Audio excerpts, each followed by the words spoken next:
আসসালামু আলাইকুম। এইচএসসির আইসিটি টিউটোরিয়ালে স্বাগতম আরও একবার তৃতীয় অধ্যায়ে।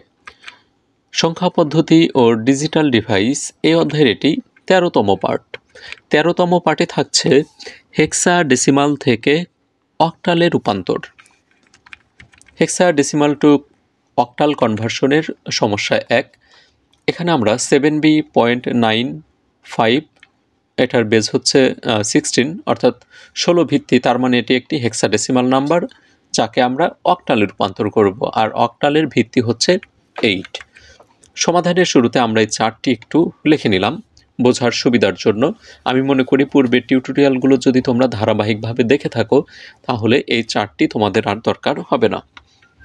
তো প্রথমে যে কাজটি করতে হবে, আমরা আগের টিউটোরিয়ালে দেখেছি অক্টাল থেকে কিভাবে হেক্সাডেসিমালে রূপান্তর করা যায়। এখানে তার ব্যতিক্রম নয়, এখানে শুধু উল্টা কাজটা করতে হবে। হেক্সাডেসিমাল থেকে আগে বাইনারিতে যেতে হবে, তারপরে হচ্ছে অক্টালে। আমরা জানি হেক্সাডেসিমাল এবং অক্টালের সমন্বয়ক হিসাবে কাজ করে হচ্ছে বাইনারি। বাইনারি ছাড়া হেক্সাডেসিমাল থেকে অক্টাল অথবা অক্টাল থেকে হেক্সাডেসিমালে রূপান্তর সম্ভব না।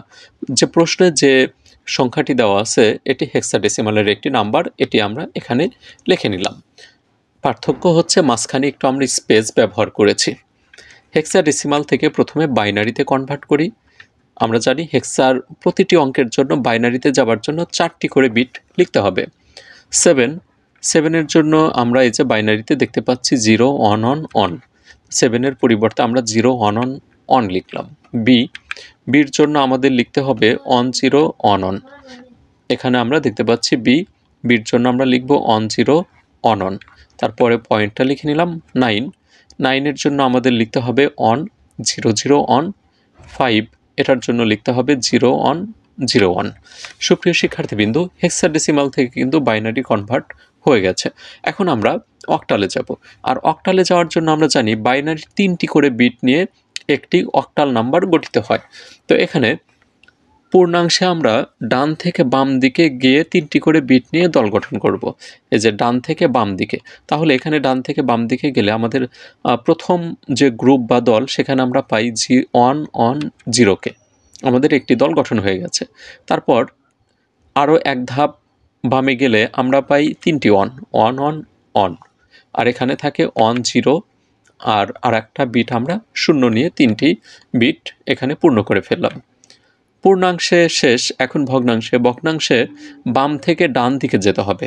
1 0 0 এখানে, তারপর 1 0 1, তারপর 0 1, আর আরও একটা আমরা অতিরিক্ত হিসাবে এখানে 0 নিয়ে 3টি বিট পরিপূর্ণ করে ফেললাম।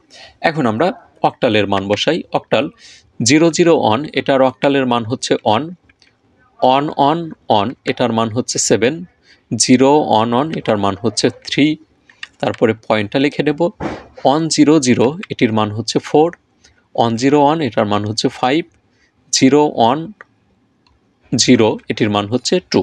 চাইলে আমরা এই চার্ট থেকেও কিন্তু এই মানগুলো দেখে দেখে বসিয়ে নিতে পারি, অথবা আমরা হিসাব করতে পারি। যেমন এই যে এখানে 3টা 1, তার মানে প্রথম 1টা রিপ্রেজেন্ট করে হচ্ছে 1কে, তারপরেরটা হচ্ছে 2কে, তাহলে 1 আর 2 3 যোগ করলে, আর এটা রিপ্রেজেন্ট বা স্থানীয় মান হচ্ছে 4, তাহলে 4 2 1 যোগ করলে আমরা পাই 7। আমাদের প্রথম সমস্যাটির কিন্তু সমাধান হয়ে গেল। এখন আমরা 2 নং সমস্যাটি দেখে নেই। তার পূর্বে তোমাদেরকে রিকোয়েস্ট করব, ভিডিওগুলো দ্বারা যদি তোমরা উপকৃত হও তাহলে অবশ্যই চ্যানেলটিতে সাবস্ক্রাইব করবে, আর যদি কোথাও বুঝতে সমস্যা থাকে চাইলে কমেন্টস বক্সে লিখতে পারো। ABC এটি হেক্সাডেসিমালের একটি নাম্বার বা সংখ্যা, এটাকে আমরা অক্টালে রূপান্তর করব। তো প্রথমে হেক্সার মানগুলো আমরা লিখে নিলাম ABC, একটু স্পেস ব্যবহার করে। বাইনারিতে রূপান্তর করব। এ মানে হচ্ছে 10, আর 10-এর জন্য বাইনারিতে লিখতে হয় 1 0 1 0, তো এখানে আমরা 1 0 1 0 লিখে নিলাম। বিতে লিখতে হবে 1 0 1 1, আর সিতে লিখতে হবে 1 1 0 0।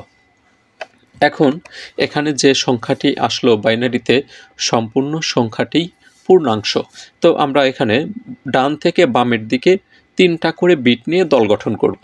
তাহলে প্রথম যে দল সেখানে কি আসবে 0 0 1, আমাদের একটা দল কিন্তু গঠিত হয়ে গেল। একইভাবে তারপরের দলটা হবে অন অন অন, তারপরে 0 1 0, আর এদিকে 1 0 অন। আমাদের এখানে কিন্তু আর কোনো বিট অবশিষ্ট রইল না।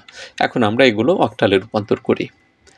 1 0 অন, 1 0 অন এটির মান হচ্ছে 5, আবার 0 1 0 এটির মান হচ্ছে 2, অন অন অন এটির হেক্সাডেসিমাল থেকে অক্টালে এটার মান হবে হচ্ছে 7 বাইনারি থেকে, আর অন 0 0 এটির মান হচ্ছে 4।